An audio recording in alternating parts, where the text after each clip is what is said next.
मैं डॉक्टर सुरेंद्र सूर्या, आपका दोस्त, motivational speaker, life coach and mindset गुरु, एक बार फिर दोस्तों आपके सामने उपस्थित हुआ हूँ नए वीडियो के साथ। आपके सामने मैं छोटी छोटी वीडियोस लाता रहता हूँ और मेरी गुजारिश है कि मेरी वीडियोस को आप अंत तक देखें और उसके बाद उन कही हुई बातों को आप अपने जीवन में जब इम्प्लीमेंट करेंगे तो आपके जीवन में 100% बदलाव आएगा, एक सार्थक बदलाव आएगा। ये मेरा आपके साथ दावा भी है और मेरा आपके साथ वादा भी है। मैंने अपनी एक वीडियो में आपको ये बताया था कि अक्सर हम लोग कोई पोजीशन या कोई चीज़ हासिल करना चाहते हैं तो उसके लिए उतनी मेहनत नहीं करते। कई बार हम लोग नाजायज़ तरीके भी अपना लेते हैं, शॉर्टकट्स भी अपनाते हैं, और ऐसा करके अगर हम कहीं कोई पोजीशन हासिल कर भी लें दोस्तों, तो यकीन मानिएगा उस पोजीशन पर आप ज़्यादा देर तक टिके नहीं रह पाओगे। आप जिस भी ऑर्गेनाइजेशन में या जिस भी किसी पद के ऊपर या फैमिली में कहीं भी आप अगर कोई पोजीशन बिना किसी मेहनत के हासिल कर लेते हो और उसके बाद अगर आप उस पोजीशन को हासिल करने के बाद उस पोजीशन, उस पद की प्रतिष्ठा के मुताबिक परफॉर्मेंस नहीं देते हो, तो 100% तय है कि आप उस पद से अपदस्थ कर दिए जाओगे, आप उस पोजीशन पर टिके नहीं रह पाओगे।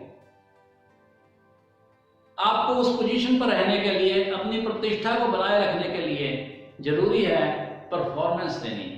बिना परफॉर्मेंस दिए आप अगर सोचो कि मैं किसी पद पर बैठा रहूंगा तो आप अपना मान सम्मान खो बैठोगे, और यकीन मानिए किसी दिन वो पोजीशन भी खो बैठोगे, बजाय कि सिर्फ वो गवर्नमेंट जॉब में ही बच सकती है। तो दोस्तों आपको परफॉर्म करना है, मेहनत करके पोजीशन तो हासिल करनी है, लेकिन परफॉर्म करना है।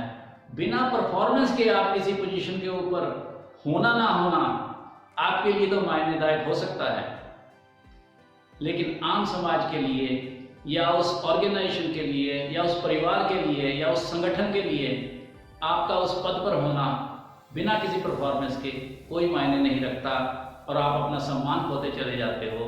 उसके लिए जरूरी है कि आप अपना सम्मान बचा कर रखने के लिए परफॉर्म करना शुरू कर दो। आपको मैं एक छोटी सी कहानी सुनाता हूं। हर रोज लोग मरते हैं और धर्मराज का ऊपर दरबार लगता है, चित्रगुप्त उसका लेखाकार है, वो सबका हिसाब किताब रखता है। कहते हैं हर एक को अपने कर्मों का फल जरूर मिलता है, स्वर्ग नरक जो है यहाँ के किए हुए कर्मों के हिसाब से मिलता है। तो ऐसे ही दरबार लगा और जब शुरुआत हुई, कार्रवाई शुरू हुई, तो एक व्यक्ति के बारे में धर्मराज जी ने पूछा तो चित्रगुप्त ने बताया कि ये विद्वान पंडित हैं, पुजारी हैं, और इन्होंने सारी उम्र अच्छे अच्छे पाठ किए हैं, भागवत की है, गीता पढ़ी है, रामायण पढ़ी है, महामृत्युंजय का पाठ किया है, लोगों को पूजा पाठ कराते रहते थे, लोगों को सुनाते रहते थे, और सारी उम्र इन्होंने बढ़िया काम किया है। उसकी बात खत्म हो गई और उसके बाद फिर और कुछ बंदों के बाद फिर एक व्यक्ति की बारी आई, तो उसके बारे में बताया कि ये एक रोडवेज की बस चलाने वाला रैश ड्राइवर है, बहुत रैश बस चलाया करता था। तो उसको भी बिठा दिया गया।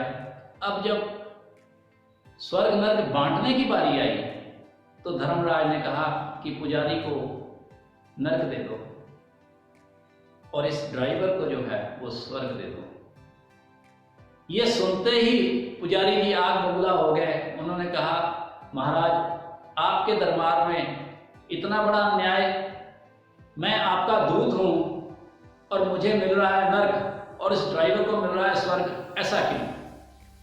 तो धर्मराज ने कहा कि बिल्कुल सही बात है, तू पृथ्वी पर प्रभु का दूत था, तेरा काम था लोगों को प्रभु को याद दिलाना, पूजा पाठ करता था, तूने बहुत कुछ किया, लेकिन जब भी तूने पूजा पाठ किया, तेरी पूजा पाठ करते वक्त लोग प्रभु को याद कभी नहीं करते थे, लोग सो जाते थे। लेकिन जब ये ड्राइवर बस चलाता था तो इतनी रैश बस चलाता था कि लोगों के मुंह से अपने आप निकलता था कि हे प्रभु आज बचा ले, हे प्रभु आज बचा ले। तो इस ड्राइवर के कारण लोगों ने प्रभु को बहुत ज़्यादा याद किया, जबकि तेरे मुकाबले, तेरे कारण लोग सोते रहते थे। तो तेरी परफॉर्मेंस इस ड्राइवर के मुकाबले बहुत कम है या निल है, इसीलिए तुम्हें जो नर्क मिल रहा है और इसको स्वर्ग मिल रहा है। दोस्तों, बड़ी मज़ेदार सी कहानी है, लेकिन ये सही है कि परफॉर्मेंस को हर जगह पर सल्यूट मिलता है। जिस दिन आप अपने जीवन का आकलन कर लेंगे, अपनी पोजीशन, पद प्रतिष्ठा का आकलन कर लेंगे और ये पाएंगे कि अगर आपको ये लगे कि मैं उस लेवल पर परफॉर्म नहीं कर रहा हूँ, जिस पद पर या जिस पोजीशन पर मैं बैठा हूँ, चाहे वो आपका परिवार हो, कोई संगठन हो, आपकी नौकरी हो या कुछ भी हो, अगर आप उसके अनुरूप परफॉर्म नहीं कर रहे हैं तो यकीन मानिए आप प्रतिष्ठा गवा बैठोगे। और जिस दिन आप परफॉर्म करना शुरू कर देंगे, आपकी कोई भी प्रतिष्ठा भी वापस आ जाएगी। लोग आपको सम्मान की दृष्टि से, जो लोग हैं वो देखना शुरू कर देंगे। तो मेरी शुभकामनाएं आपके साथ हैं और उम्मीद करता हूं कि आप अपने जीवन का आकलन करके अपने जीवन का काम करने का तौर तरीका और नज़रिया जरूर बदलेंगे। आपके जीवन में सार्थक बदलाव आए, यही मेरी शुभकामनाएं हैं। आपका हार्दिक धन्यवाद। जय हिंद।